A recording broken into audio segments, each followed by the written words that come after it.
Quería aprovechar este medio para compartir con ustedes una porción de la palabra de Dios, un mensaje que nos deja la Escritura para estos tiempos. Titulé el mensaje Tiempo de angustia. Entramos en angustia cuando asumimos que no podemos hacer nada al respecto de la circunstancia difícil que nos toca vivir. Y también cuando reconocemos que somos frágiles y vulnerables. Normalmente no estamos tan pendientes de nuestra fragilidad. Siempre tendemos a confiar en nosotros mismos, en nuestra sabiduría, en nuestra fuerza. Pero hay situaciones que nos desbordan, que nos superan, y es ahí cuando entramos en angustia. ¿Qué hacer? ¿A quién recurrir cuando nos sentimos angustiados? Para esto vamos a leer una historia en la palabra de Dios, el Evangelio de San Lucas, el capítulo 8, versículos 22 al 25. Donde dice: un día Jesús entró en una barca con sus discípulos y les dijo: vamos al otro lado del lago. Partieron pues, y mientras cruzaban el lago, Jesús se durmió. En esto se desató una fuerte tormenta sobre el lago, y la barca empezó a llenarse de agua y corría en peligro de hundirse. Entonces fueron a despertar a Jesús, diciéndole: Maestro, Maestro, nos estamos hundiendo. Jesús se levantó y dio una orden al viento y a las olas, y todo se calmó y quedó tranquilo. Después dijo a los discípulos: ¿qué pasó con la fe de ustedes? Pero ellos, asustados y admirados, se preguntaban unos a otros: ¿quién será este que da órdenes al viento y al agua y lo obedecen? Es interesante la experiencia que estaban viviendo estos hombres, acostumbrados seguramente al mal tiempo, acostumbrados a arreglárselas solos, pero esta vez la situación era distinta. Esta vez sintieron que no podían manejar la situación. Pero ahí estaba alguien que sí podía controlar, incluso, como está registrado, el mal tiempo. Hasta el viento y las olas le obedecen, dijeron. Entonces, ¿qué hacer? ¿A quién recurrir? Ahí estaba Jesús. Ahí estaba el Maestro, el que tenía la solución y la respuesta para este momento difícil que estaban viviendo. Pero llama la atención, de todos modos, cómo Jesús respondió o cómo interpeló a sus discípulos. Le hace una pregunta: ¿qué pasó con su fe? Probablemente los seguidores de Jesús aún no lo conocían plenamente. No tenían mucha experiencia con él. Llevaban poco tiempo juntos. Pero sabían que él podía hacer algo. Por eso fueron a él. Esa poca confianza, esa poca fe que tenían en el Maestro, la usaron. Y Jesús fue fiel, actuó en respuesta a la súplica, al pedido desesperados de sus seguidores. Marcos, para la misma situación o para la misma ocasión, registra esta misma pregunta, pero lo plantea diferente. Lo dice: ¿todavía no tenéis fe?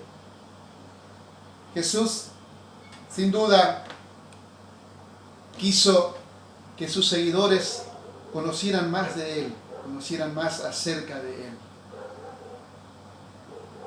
Es importante tener presente en nuestro día a día con el Señor. La pregunta dice, ¿todavía no tenéis fe? Es una pregunta que podríamos hacernos nosotros. ¿Cuál es el límite de nuestra fe? ¿Hasta qué punto creemos realmente en el Señor? En este caso, los discípulos fueron al Señor o recurrieron a Él después de agotar sus esfuerzos, después de ver sus esfuerzos fracasar. Entonces allí fueron a llamar al Maestro. Y es así como Dios actúa, es así como Dios se relaciona con nosotros. Él siempre está ahí disponible y dispuesto para ayudarnos. El Salmo 50:15 dice, invócame en el día de la angustia. Y Dios dice, te libraré y tú me honrarás. Invócame en el día de la angustia. Eso es lo que debemos hacer. Si hoy la situación que nos toca vivir como humanidad, porque en menor o mayor grado todos estamos preocupados, atemorizados, y es ahí donde Dios nos dice, invócame. Hay una versión que traduce el término invócame por llámame. Qué interesante que es la iniciativa de Dios en nuestro momento difícil. Muchas veces no sabemos qué hacer, no sabemos a quién recurrir, agotamos recursos, pero ahí está el Señor diciéndonos, invócame, llámame cuando estás angustiado, cuando no sepas qué hacer, cuando ya agotaste los recursos. Dios dice, llámame, invócame. Y Dios usará la crisis para tres cosas por lo menos. Iniciar una relación con nosotros, reconciliarnos con Él o fortalecer nuestra fe. Toda crisis en las manos de Dios tiene un propósito y Él lo va a llevar a cabo.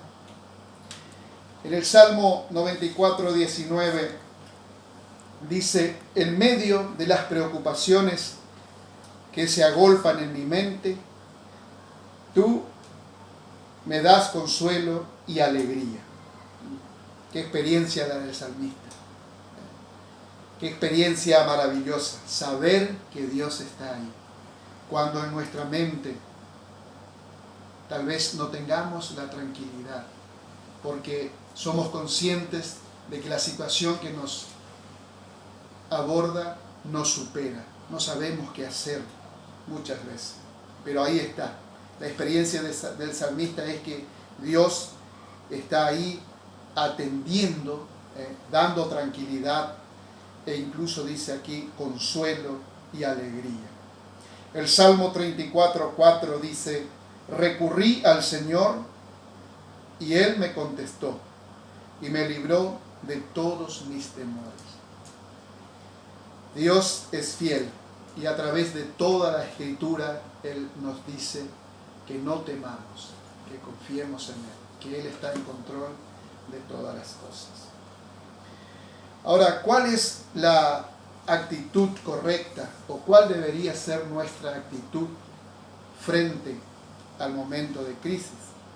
El Salmo 40 dice, pacientemente esperé al Señor y se inclinó a mí y oyó mi clamor. Y me hizo sacar del pozo de la desesperación, del lodo cenagoso. Puso mis pies sobre peña y enderezó mis pasos.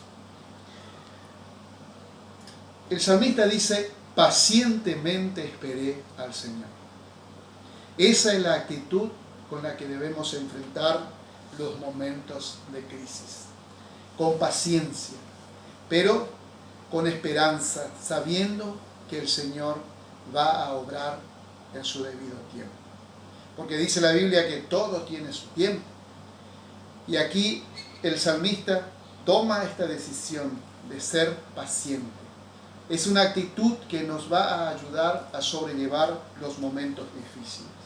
Entonces, a no desesperar, a esperar pacientemente en el Señor. Y ya en el versículo 2 podemos leer que ahí estaba la respuesta de Dios. Dios ya había dado respuesta a este siervo suyo que estaba en una situación difícil, en una situación complicada, pero dispuesto a esperar en el tiempo de Dios. Entonces la actitud nuestra debe ser en paciencia, esperar con paciencia en el Señor. Dios nos desafía en todo esto a poner nuestra confianza en Él, a no desesperar. En el Salmo 34:8, Él nos dice: gustad y ved que es bueno el Señor, dichoso el hombre que en Él confía. Tengamos en cuenta, dichoso el hombre que en Él confía. Jesucristo, en el capítulo 16, versículo 33 de San Juan, dice: en el mundo tendréis aflicción, pero confiad en mí, yo he vencido al mundo. El apóstol Pedro, en su primera carta, el capítulo 5, versículo 7, dice: echando toda vuestra ansiedad sobre Él, porque Él tiene cuidado de nosotros. Ese es el desafío que nos hace Dios en su palabra. Y nosotros debemos demostrar nuestra fe en Él, aceptando esto, aceptando depositar toda nuestra confianza en Él. Es necesario creer, dice el autor a los Hebreos, porque sin fe es imposible agradar a Dios. Vamos a leer 1 Pedro capítulo 5, versículos 10 y 11. Mas el Dios de toda gracia, que nos llamó a su gloria eterna en Jesucristo, después que hayáis padecido un poco de tiempo, Él mismo os perfeccione, afirme, fortalezca y establezca. A Él sea la gloria y el imperio por los siglos de los siglos. Amén. Dios los bendiga.